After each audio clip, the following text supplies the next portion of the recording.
Hi, this is Bren Masson, host of Freshwaves, Whistle FM's Wednesday morning talk show.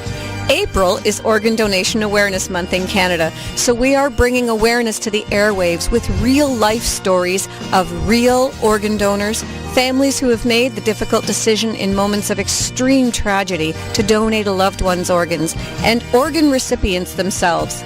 Join us every Wednesday at 10 a.m. to hear these heartwarming and inspirational stories on Fresh Waves. And go to beadonor.ca and register to be a donor today. Today I'm gonna try to change the world. On Fresh Waves here at Whistle FM. If you have any questions, you can get a hold of us at the studio. And now joining us, we have Versha from the Trillium Gift of Life Network. Good morning, Versha. Good morning, Brenda. Nice to have you on board. Thanks for being our guest this morning. My pleasure. And what do you do at the Trillium Gift of Life Network? So I'm the Chief Operating Officer at Trillium Gift of Life Network. That's terrific. So we had some questions from listeners over the last couple of weeks that we've been doing this show. People actually are stopping me in the street, which is kind of unusual, but it's unusual in that they don't say, "So how are you and how's the weather?" They say, "Hey, I got a question for you." So I thought we would ask some of the questions this morning that our listeners are asking us. And one that I've heard more often than I can tell you is, "I'm over the age of 60, I can't be a donor anyway." Right. That's such a common myth that people have that their age may preclude them from donation.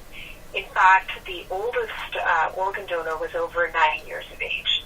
So we encourage people to not rule themselves out because of age, but register. Okay. And then another person said, "Well, I think I have this condition here, and I have that condition there, and then I don't have skin that's very nice, and it's not very elastic anymore, and then my eyes are really not that great, and of course I've lost so much hair, and then my organs are, I've never really had a good bladder." And I'm thinking, I said, "Well, why don't you let the doctors decide what they can and can't use?" That's like the perfect response, Brenda, because that's another very common myth that people think that their previous medical history may preclude them from donating organs and tissue. And, in Ontario, we have made significant advances in technology when it comes to transplantation. We have the world's finest transplant centers that can actually repair lungs. They can improve the condition of organs. And so we encourage all people, regardless of their age or medical history, to register at beadonor.ca and to let healthcare professionals determine at end of life whether the organs and tissues are suitable for donation and transplant. There is testing done at that time to determine whether they are suitable for transplant.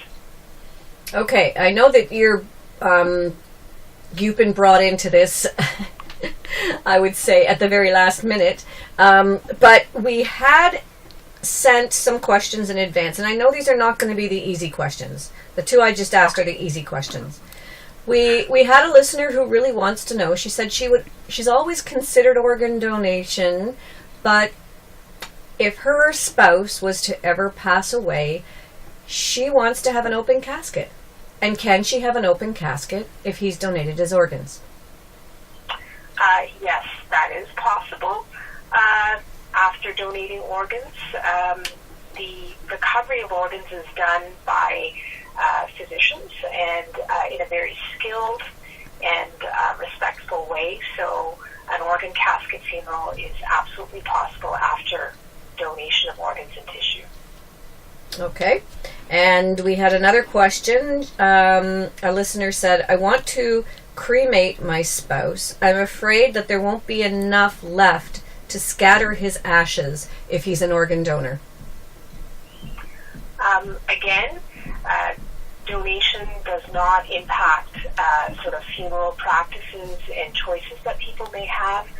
We at Trillium Gift of Life Network work with families to accommodate any special needs that they have, and cremation is absolutely possible after organ and tissue donation. Okay, good to know. Another question.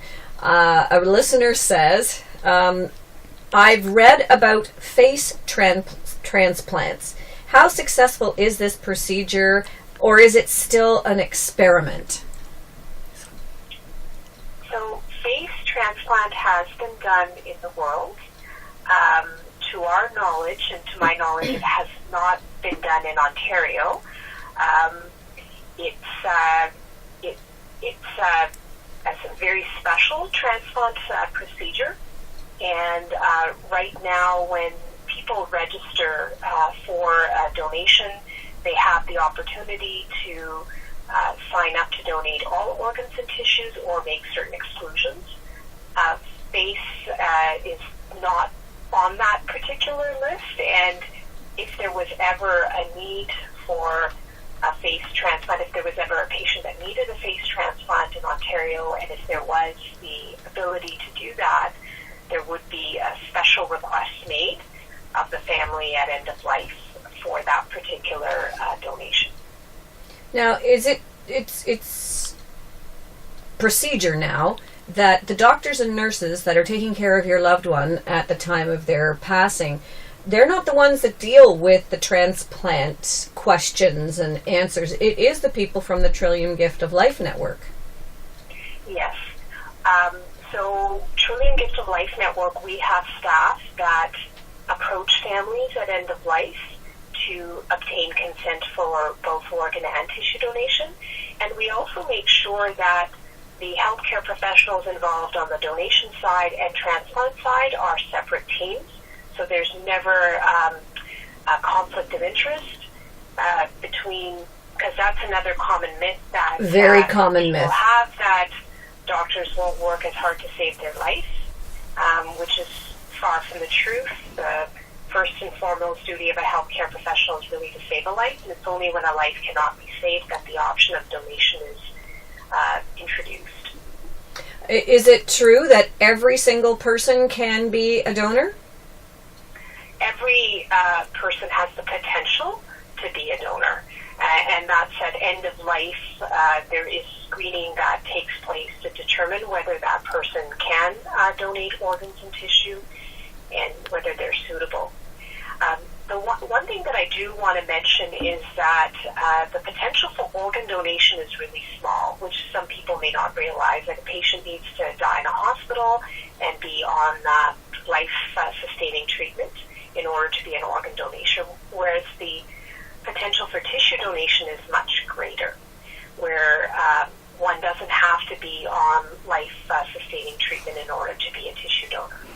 And by tissue, we mean donation of eyes or heart valves, bones, and skin. Mm-hmm. And in terms of organ donation, we're really talking about kidneys, liver, lungs, pancreas. And so when there is the opportunity for organ donation, given that it is very small and it's estimated to be about 2% of deaths in hospital, that we want to ensure that those donation opportunities are identified and that all families are approached.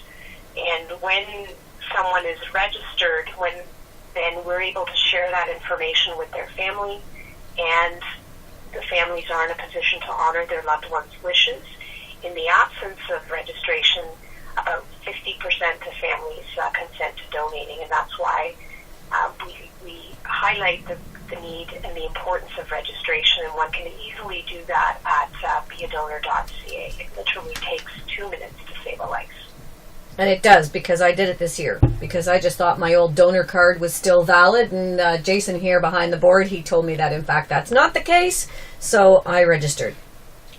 And it honestly takes 2 minutes.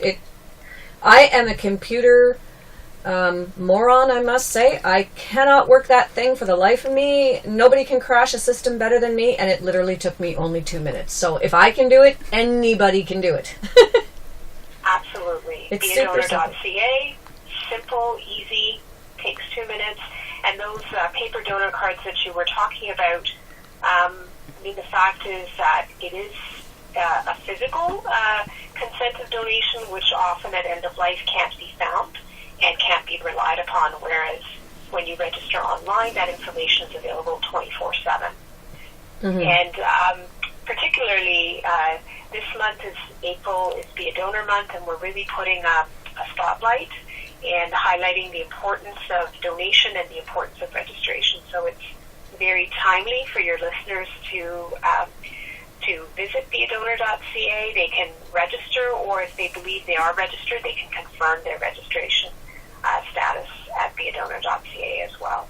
Okay. Well, we had the privilege earlier in March, actually, of interviewing Toby Boulay and the Logan Boulay effect, and speaking about the fact that because of Logan's donation of his organs, Logan passed away in the Humboldt crash. He, over 200,000 people have registered now to be organ donors, but there is a statistic that still says, despite all the progress, it's not enough. Every 3 days, someone dies waiting for an organ transplant. That shows that there's still a lot more we can do. Absolutely. We have 1,600 people in Ontario that are waiting for life-saving transplant, and many of them don't get the transplant in time. The need for transplantation significantly outweighs the availability of organs. And one way we can give hope to patients that are waiting on the transplant list is by registering our consent. All right. That's good advice. Thank you very much. We really appreciate talking to you this morning, and I guess the basic bottom line is go to beadonor.ca and register today. Absolutely. Thank you, Brenda, so much. Thanks for talking to us. Well, I think that's a good message, and I think that's something that these shows that we've been doing for the month of April, that's what it's all about, isn't it? And both of you sitting here in the studio today are living proof that it's a really important thing to do. It is. Jen's staring at me and she's nodding in. You know, it's radio. So, I mean, here we're coming to a holiday weekend. There's going to be all kinds of people across this country having Passover meals or Easter dinners and things like this. The relatives will be together. It's a good time of the year to start talking about this, isn't it? Absolutely. And just to reinforce what Versa was saying, yes, go to beadonor.ca, and the other important part is have the talk. Have the talk with the family, with the friends, with the loved ones, because we still know that the day that it comes, I mean, they're going to be the one to have the last word on your wishes. I mean, if your wishes were well known or not. So this is very important, because along the way, I mean, we kind of lose potential donors, and it's really unfortunate. It is indeed, and it's one of those things where if you're vocal about it, if you let people know, then they know. I mean, it's so easy to say, nah, I can't be bothered, whatever.